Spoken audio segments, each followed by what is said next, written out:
तो friends, reasoning and computer class में आपका स्वागत है। दोस्तों, नीट 2024 को लेके काफ़ी बड़ी ब्रेकिंग न्यूज़ आ रही है और परीक्षा परिणाम से पहले दोस्तों एक बड़ा झटका लगा है स्टूडेंट्स को। तो उससे लेके सारे स्टूडेंट्स का काफ़ी परेशान हो गया है। तो मैंने सोचा उन बच्चों को एक वीडियो बना के इसमें कंप्लीट इन्फॉर्मेशन दी जाए, क्योंकि आपको पता है कि इस बार का जो नीट का एग्ज़ाम है वो काफ़ी प्रॉब्लम्स में होके जा रहा है। चाहे वो पेपर लीक का मैटर हो या रिजल्ट अनाउंसमेंट का हो, आंसर की का हो, ऑब्जेक्शन का हो, बोनस मार्क्स का हो, और चाहे दोस्तों इनवैलिडेशन ऑफ द सर्टिफिकेट्स हो। तो इन चीज़ों को हम इस वीडियो में डिटेल में डिस्कशन करेंगे। और परीक्षा परिणाम से पहले जो बैड न्यूज़ है वो स्टूडेंट्स के सामने आ रही है। स्टूडेंट्स काफ़ी परेशान हो रहे हैं दोस्तों। तो मैं इस वीडियो में डिस्कस करूंगा कि क्या क्या अपडेट्स हैं, और उसके साथ साथ आपको एक एक चीज़ के साथ अवगत कराऊंगा। दोस्तों, काफ़ी बच्चों के क्वेश्चन आ रहे थे कि इसका एक्सपेक्टेड डेट क्या होगा रिजल्ट का।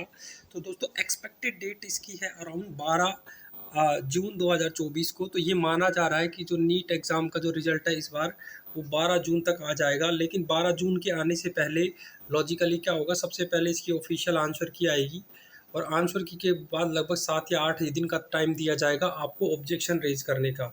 ऑब्जेक्शन रेज करने के बाद दोस्तों, उसके बाद 1 वीक बाद फाइनल आंसर की आपके सामने आने की संभावना है। तो जो एक्सपेक्टेड डेट है वो 12 जून है। तो 12 जून के बाद ही आपका रिजल्ट आएगा, लेकिन इससे पहले आपका रिजल्ट नहीं आएगा। इससे पहले आपकी ऑफिशियल जो आंसर की है वो आने की पॉसिबिलिटी है। तो सबसे पहले काफ़ी बच्चों के कमेंट्स में क्वेश्चन आ रहे थे कि एक्सपेक्टेड क्या डेट है। तो लगभग 12 जून के बाद ही मान के चलो, 12 से 15 जून के आसपास का ही ये एक्सपेक्टेड टाइम है। अब ले चलता हूँ दोस्तों आपके पास जिसकी बैड न्यूज़ जो स्टूडेंट्स के लिए इस बार आ रही है। सबसे पहली दोस्तों जो इसमें आजकल अपडेट आ रही है वो है रीनीट को लेके। तो बच्चों का काफ़ी कमेंट है कि क्या आंसर की इसलिए नहीं आ रही है कि नीट का एग्ज़ाम दोबारा होगा। तो दोस्तों, अभी तक ऐसा कोई कंफर्मेशन नहीं है। मैं आपको ये चीज़ क्लियर बता देना चाहता हूँ कि रीनीट का एग्ज़ाम दोबारा हो तो अभी एक्सपेक्टेड यही है कि जो एग्ज़ाम हो चुका वही होगा। लेकिन काफ़ी बच्चों ने बोला है कि जिस तरह से पेपर लीक के मैटर्स आए हैं उस पर से एनटीए का जो नोटिफिकेशन आया है, लेकिन अभी उस पर कोई क्लैरिटी नहीं आई है। जिन बच्चों ने भी कोर्ट में इसके लिए रिट पिटीशन दी थी उसका अभी रिजेक्शंस हो चुके हैं।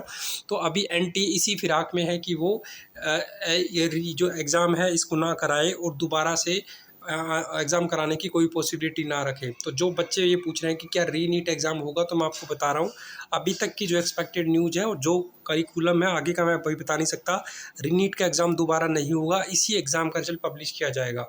तो इस अब बच्चे ये बोल रहे हैं कि ठीक है, अगर ये एग्ज़ाम दोबारा नहीं होगा तो जिन पे जहाँ पे भी कोई प्रॉब्लम आई थी वहाँ अगर उन सेंटर पे बच्चों के मार्क्स हाई आए तो क्या होगा। तो ऑब्वियसली अगर दोस्तों उन सेंटर पे बच्चों के मार्क्स हाई आते हैं तो एक बनता है केस कि बेसिकली ऐसे होता नहीं है कि एक ही सीक्वेंस में बच्चों के ज़्यादा मार्क्स आएँ। तो जैसे ही और वैसे बच्चों को इसकी सीक्वेंस पता है, तो जैसे इसकी अपडेट होगी तो वैसे भी वो सोशल मीडिया पे दोबारा सर्कुलेट आ जाएगा। और एनटीए ने भी शायद इस चीज़ को ध्यान से देखा होगा। ऑब्वियसली जिसके सेंटर पे ये रोल नंबर रहे होंगे वहाँ पे उन्होंने एक बार उनकी आंसर की को वेरीफाई किया ही होगा कि उस हिसाब से उस सेंटर पे ऐसा तो नहीं है कि सब बच्चों के 720 के आसपास मार्क्स आ रहे हैं, क्योंकि एक सेंटर पे भी ऐसे होने से पूरे एग्ज़ाम की कट ऑफ बड़ी खतरनाक तरीके से इम्पैक्ट हो सकती है। तो जो अभी तो एग्ज़ाम दोबारा होगा उसके पहले मैंने बता दिया कि नहीं होगा। और कट ऑफ इस बार क्या रहेगी, तो दोस्तों रीनीट एग्ज़ाम नहीं होगा अभी तक, और इस बार जो कट ऑफ है वो पिछली बार की कंपैरिजन में हाई जाने वाली है। तो अगर पिछली बार जो कट ऑफ थी, मान लो किसी बच्चे के मान लो किसी बच्चे की, जैसे ये मान के चलो कि 700 नंबर पे किसी बच्चे की 80 रैंक आ रही थी, तो इस बार 700 नंबर पे बच्चे की 120 रैंक आएगी। लगभग 10% रैंक ऊपर नीचे होने की पास पॉसिबिलिटी है। जहाँ पे पहले बच्चे की 50,000 रैंक आ रही थी, अब वहाँ पे 52-53 हज़ार आने की पॉसिबिलिटी है। उसकी दो रीज़न है, पेपर का लेवल ईजी था, और दूसरा इसमें क्या था कि एग्ज़ाम्स जो बच्चों की पेपर की लेवल भी इजी था, और इस बार बच्चे थोड़े ज़्यादा संख्या में पार्टिसिपेशन किया है। तो ये दो इसके इम्पैक्ट हैं। उसके बाद दोस्तों अगली चीज़ है कि आपको पता है कि वेस्ट बंगाल में ओबीसी के सर्टिफिकेट कैंसिल हो गए हैं। वैसे वेस्ट बंगाल की सरकार ने उस चीज़ पे ऑब्जेक्शन रेज किया है, लेकिन जितने भी ओबीसी के स्टूडेंट्स हैं उनके सर्टिफिकेट कैंसिल हो गए हैं। तो वहाँ वेस्ट बंगाल के बच्चों के लिए काफ़ी बुरी खबर है कि उनकी काउंसलिंग क्या हो। तो मैं उनसे यही बोलूँगा कि अपना पुराना ओबीसी का सर्टिफिकेट और सेंटर का जो ओबीसी सर्टिफिकेट है उसको संभाल के रखिए। और जो सबसे लास्ट चीज़ें जो बच्चों के सामने आ रही है वो है कि काफ़ी सर्वे में ये पता चल रहा है, जो बड़े बड़े कोचिंग इंस्टीट्यूट है, चाहे वो कोटा के कोचिंग इंस्टीट्यूट हो, दिल्ली के कोचिंग इंस्टीट्यूट हो, मुंबई के हों, दिल्ली के हों दोस्तों, वेस्ट बंगाल के हों, गुजरात के हों, सब जगह पे ये आ रहा है कि काफ़ी बच्चों के 700 से ऊपर बहुत ज़्यादा बच्चों के मार्क्स आ रहे हैं। तो जी जहाँ दोस्तों ये काफ़ी ज़्यादा एक्सपेक्टेशन है कि 650, मैंने जो सर्वे कराया था, जो मेरे चैनल पे जाके आप सर्वे देख सकते हो, वहाँ पे भी आप देख सकते हो कि 600 प्लस ज़्यादा मार्क्स काफ़ी बच्चों के बन रहे हैं।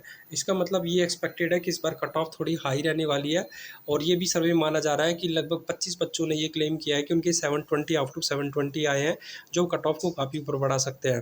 तो दोस्तों मतलब इस 720 आउट ऑफ 720 आना 20 बच्चों के पॉसिबल नहीं है, लेकिन अगर आप ये 5 बच्चों का भी मान के चलते हो तो ये बहुत बड़ा इंडिकेशन है कि कट ऑफ इस बार हाई जाएगी। ऑब्वियसली ऐसे होता है कि हर साल जब पेपर ईजी आता है तो प्रीवियस ईयर की कंपैरिजन में कट ऑफ ऊपर जाती है, लेकिन उसी तरह से जो गुड न्यूज़ बच्चों के लिए है वो ये है कि दोस्तों इस MBBS की सीटें भी बढ़ जाती है, तो हर स्टेट में उसी प्रोपोर्शन में सीट बढ़ जाती है।